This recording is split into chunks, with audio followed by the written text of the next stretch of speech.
What is going on, guys? And today we are back in the mix. As you can see here, we turn a very pretty hand. In Dramaha High, we make 3 aces with the nut flush. We're going for the check and the raise against a 1-card draw. Usually have about infinite equity here. Start off. This is basically what I call nut-nut. Hard to beat that one.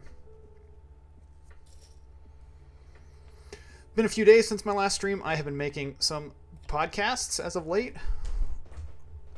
If you guys have been on the channel, I started a series called Surviving the Series. Basically everything that you'd want to know from some of the best poker players out there and who have succeeded in the bracelet streets and their approach to what they do during the series. Episode 1 was with 2007 champ Tom Schneider. Bet here with the kings after we 3-bet our friend Donkey on tilt. And I think we actually just want to ditch these 3 cards. And I don't really want to turn my hand face up. If I had a queen, I'd keep the queen, but I think we want to still ditch 3. And we make a full house, which is kind of funny. And then I think we just keep the lead. We do have the 2 kings here. We have a lot of aces. That card's pretty good for us, honestly. And hopefully he just doesn't really have much here. But he does have 2 pair, and he makes it straight, so seems totally fine. As I was saying, episode 1 is with Tom Schneider, 2007 World Series Poker Player of the Year. Also won 2 more in 2013. And then our second episode actually came out today, and that was with Death Donkey himself, Mr. Chris Vitch. I will say they were 2 very different interviews. Here with 2 different flush draws, I think I'm going to open here. The fact that I have some other stuff working for me as well in a 4-handed game. Make kind of a loose open here. If I had like 9-9 deuce 3-4 rainbow here, I think I would fold this one. But with a couple of frush draws, I think I'm going to keep this one. I'm going to check here and draw at the 9 high flush. Not really a good flop, I would say, over for like a 3-bet and a cold call, but we're still going to draw 2 here. At the flush draw.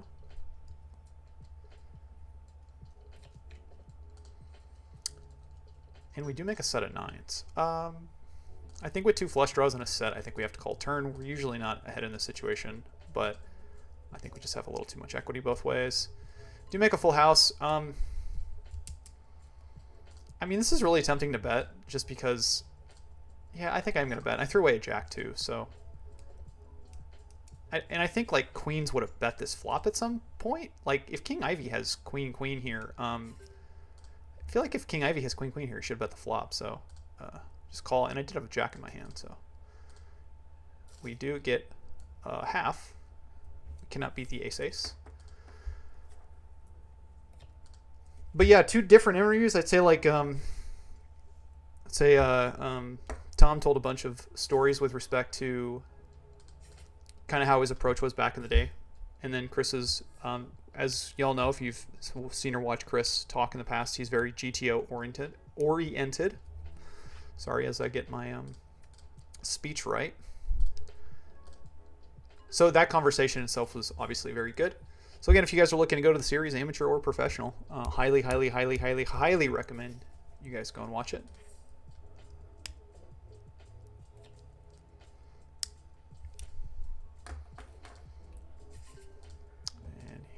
Pretty clear steal even with the 2 bricks in the hole with the 10-9 ace. And we do get 2-bet, and this is pretty much just the bottom of our range, so I think we're just going to go and lay this one down.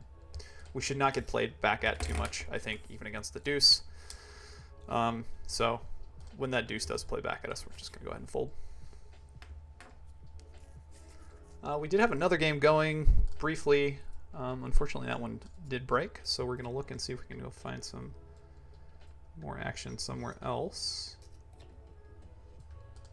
Let's see who's playing. Someone's sitting. Is that me? Oh, that was me. Who's sitting there? Me. We had a 15-30 mix going earlier, but that one also broke.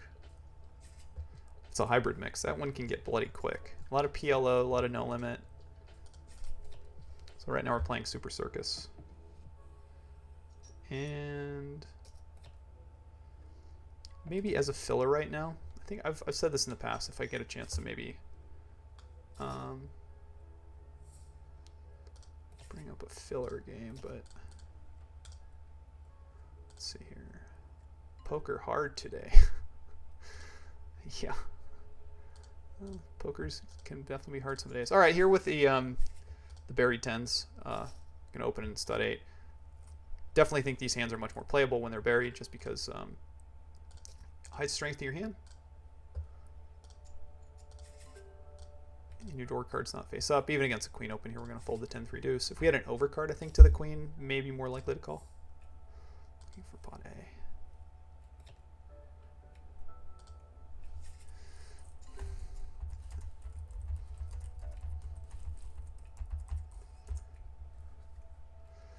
I'm just a very, very smart Alec. All right, here with the ace, we're still going to fold. If we had some more blockers here, I think calling and drawing through out of position is probably okay. I usually don't do it, but I think the blocker effect can have some decision base on it.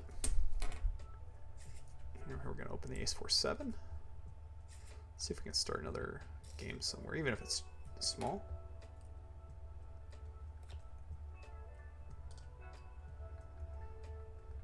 Maybe get... Let's think of a mix here that we don't play too often. We play a lot of Super Circuit. Oh my goodness. I got dealt this hand?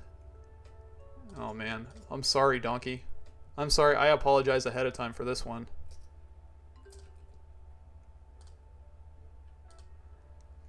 I get dealt a 5 Badugi and a wheel and ace to 5. Monster. Let's see. What game do we not play a ton of? Standard mix. Standard mix is a good one. I think it's my favorite mix too. And against 3 and a 3. This would be some Bryce Yockey kind of wizardry here if they get any sort of this pot. If you guys do not know what I'm referring to, about, I think it was 5 years ago. Bryce in the 50K, they were three-handed.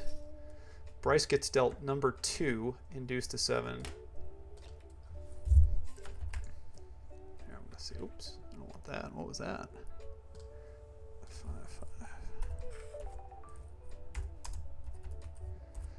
5-5. We definitely want to open this one though, so.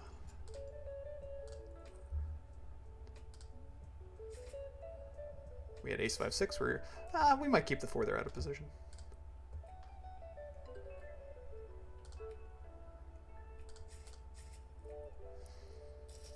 Bryce Yockey was dealt number 2 in deuce to 7 triple draw in the small blind against Josh Aria on the button, and Josh started with 3-5-6, and Bryce lost the hand.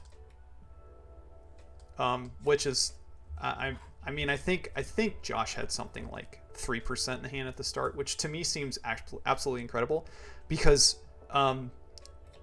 Aria has to make a straight with that hand to break it to beat Bryce. So he like order of operation matters, because if he starts with 3-5-6 and catches a deuce, he's never throwing away the 6. He has to make the straight, and once he makes the straight, then he can break the 6 and draw. So he made a straight and then broke, and then made a wheel. So that's the Bryce Yockey wizardry that we are referring to whenever you hear me say that. But if you guys have any suggestions for guests going forward in the podcast before the World Series, let me know. I think I have my third one lined up. They're a little bit busy right now currently with the... all right, here's a Badugi spot where we do call and draw 2 out of position with the ace deuce. They're currently busy playing some poker tournaments right now, so hopefully number 3 will be as successful as the first 2. Had a lot of fun with both. Very gracious with their time. All right, 2-2-2 here. No improvement.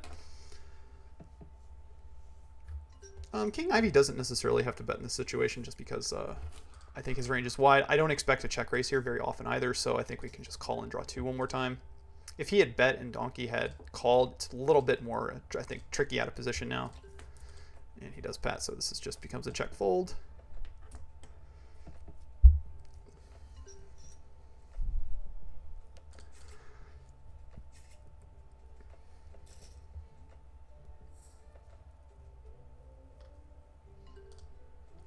Uh, 5-4 here on the button seems okay, especially with the 2 extra hearts. think the bottom of my range is something like ace-6. Here's a spot where we're going to 3-bet the ace-4-6 against Mr. Donkey's Race.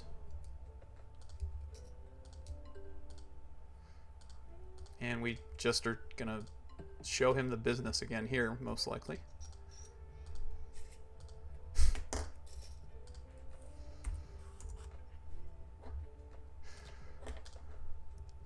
Not really lying too much. I know he occasionally watches the streams. 2, 8, 10 here in the small blind.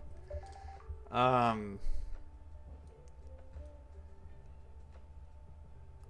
don't know what to do with that one, actually, that combo. That's probably closer than I think.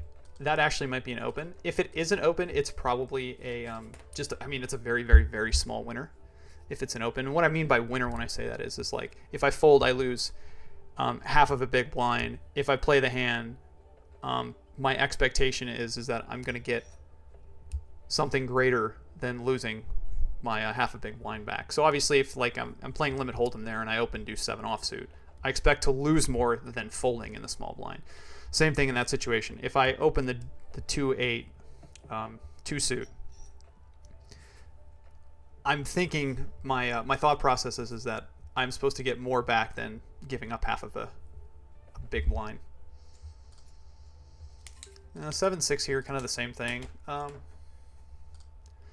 It's probably, this one's close again, and I am out of position. But I usually don't fold too many 2-card 7s here. And we do make an 8, and we are going to check raise against the 1-card draw. And this is definitely some of the top of my range stuff. I am check raising probably all the doogies here. And we pretty much just bet this one down. We might do some check raising, but I think I want a little bit of a better hand to try to check raise the river with. He is Pat. This is actually one I think I am going to go for the check raise with. Because he might like pat some 9s and 10s that want to bet the river. I don't think he has an 8. And I do think I want to go with the check raise with the 8-7. I don't expect to get 3-bet. He does somewhat pit me. I mean, there's a wide range of 8s in there. This hand for sure needs to go for a raise somewhere else. This is just, this hand's way too strong. Dramaha deuce. We're Delta 9, and we're just going to put in a bunch of bets with this hand. We would like another suit, but Pat 9 is just way too good. And basically all our equity right now comes from backdoor flush draw and a wheel draw. No pairs. And we're going to stand pat.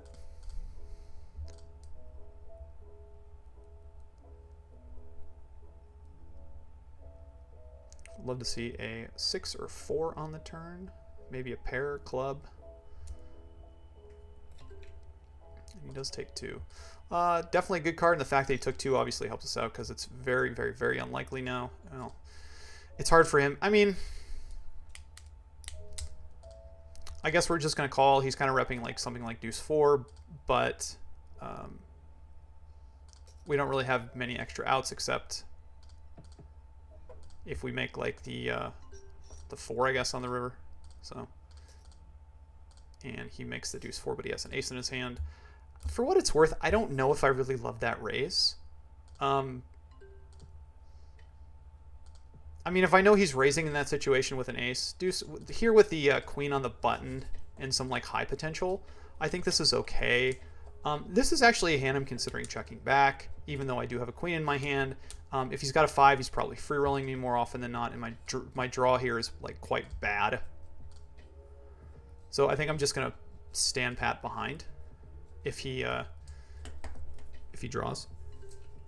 Oh, he does take 3. So usually this is like a 5 or I don't even know, but we're never folding our hand now. We're just betting.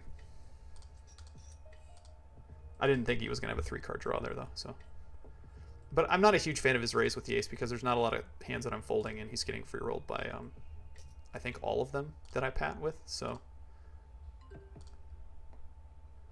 And then we're just hoping that he makes some really, really bad hand that has to fold. But our queen low should be good here almost always, given the way this hand is played out, plus the fact he took 3. It's very unlikely that he beats us. It's unlikely that he beats us. I wouldn't say it's very unlikely. But if he has like aces here, he's got a tough call. He does have aces, and that makes some sense for like why he decided to draw. Take 3.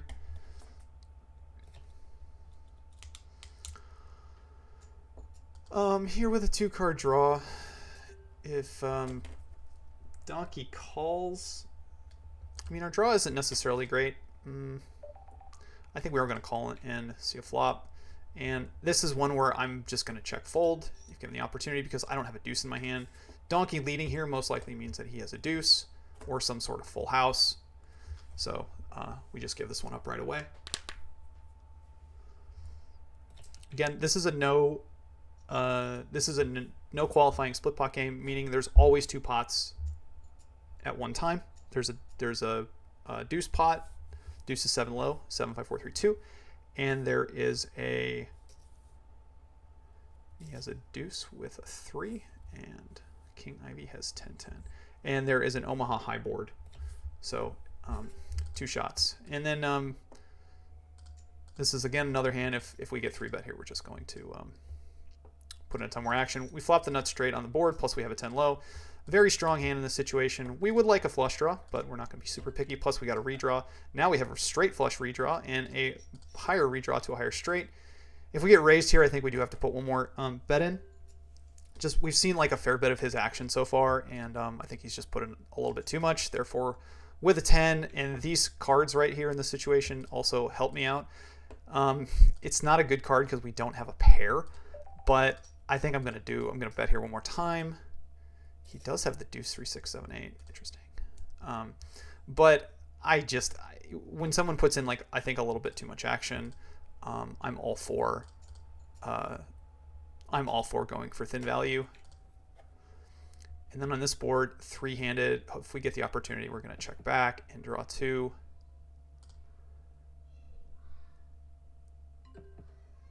And we're going to keep the spades, I believe. 2 7 8. Queen doesn't really help us right now.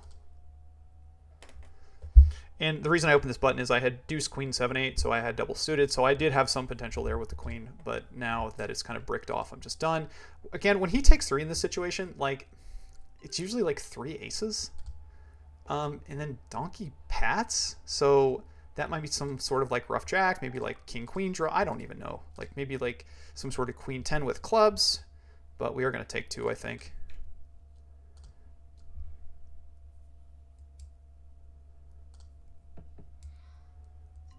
Yeah, and donkey's hand, I think, like actually hits this queen on the turn pretty hard. I'm just gonna let this one go.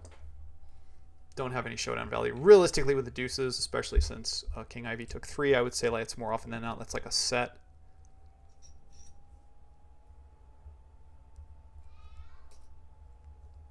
Yeah, he does have queen. Okay, so interesting that he shows up with this hand. Must have been just like the queen high flush draw, and then donkey pats what seems like a pretty good hand. Given the fact that we also checked behind on the flop. We are going to call here with the 3-3, 3-3-7-9. We're going to ditch the queen. We're going to ditch the other heart too. Checks back, we take 2.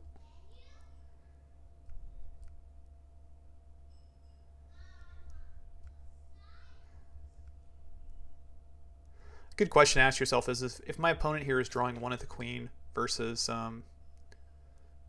takes 3 again. I think we are going to bet the ace. See if we can generate some fold equity with 9s and 7s. We do. Good question to ask yourself, like if you have a 4-card queen, should I be drawing 1 or 2? I believe you are supposed to you're supposed to actually break the queen. I think it's like a small high-low regular here. Okay, we're going to fold this one. I think you're actually supposed to draw 2.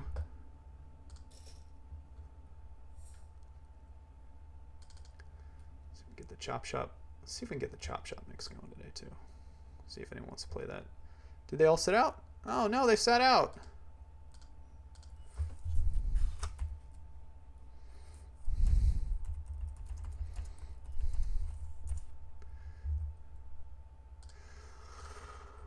All right. Well, I've been playing for a whole 22 minutes at this point.